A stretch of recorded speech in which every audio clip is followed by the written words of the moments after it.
Hello friends, സദ്യ ഒരുക്കുമ്പോൾ നിങ്ങൾക്ക് ഏറ്റവും ഇഷ്ടമുള്ള വിഭവം ഏതാണ്? വിഷുവിനും ഓണത്തിനും ഏത് വിഭവമാണ് നിങ്ങൾക്ക് കൂടുതൽ ഉണ്ടാക്കാൻ ഇഷ്ടം? എനിക്ക് പായസമാണ് കൂടുതലിഷ്ടം. സേമിയയാണ് എനിക്ക് കൂടുതലിഷ്ടം. ഇന്ന് ഞാനൊരു വെറൈറ്റി പായസമാണ് തയ്യാറാക്കുന്നത്. അത് സ്വീറ്റ് കോൺ വെച്ചാണ് ചെയ്യുന്നത്. അത് എങ്ങനെയാണ് ചെയ്യുന്നതെന്ന് നോക്കിയാൽ അതിനായിട്ട് സ്വീറ്റ് കോൺ ശകലം ഉപ്പിട്ടൊന്ന് നന്നായിട്ടൊന്ന് വേവിച്ചെടുക്കുക, മിക്സിയിൽ അടിച്ചെടുക്കുക. അതിനുശേഷം കുറച്ച് ഷുഗർ ഇട്ടൊന്ന് ക്യാരമലൈസ് ചെയ്യുക. അതിനുശേഷം 2 ഗ്ലാസ് പാലിൽ 1/2 കപ്പ് പഞ്ചസാരയും പിന്നെ ഷുഗർ ക്യാരമലൈസ് ചെയ്തില്ലേ, ആ ഷുഗറും കൂടി ഇതിനകത്തേക്ക് ചേർക്കുക.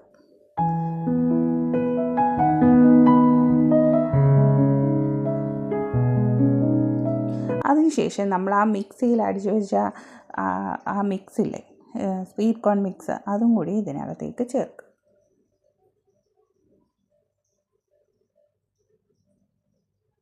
പാലൊന്ന് തിളച്ച് വരുമ്പോഴാണ് ഈ മിക്സ് ചേർക്കേണ്ടത്. അതിനുശേഷം നമ്മൾ ഏലക്ക ചതച്ചതും ആൽമണ്ടും നട്ട്സും ഒന്ന് പൊടിച്ചതും കൂടി ഇതിനകത്ത് ഞാൻ ചേർത്തിട്ടുണ്ട്.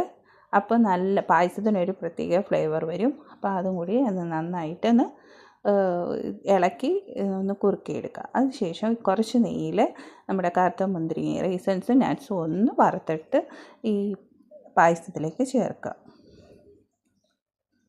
ഇപ്പം നമ്മുടെ പായസം റെഡി ആയിട്ടുണ്ട്. നല്ല സ്വാദിഷ്ടമായ ഒരു പായസമാണിത്. നിങ്ങളെല്ലാവരും ഇത് ട്രൈ ചെയ്ത് നോക്കണം.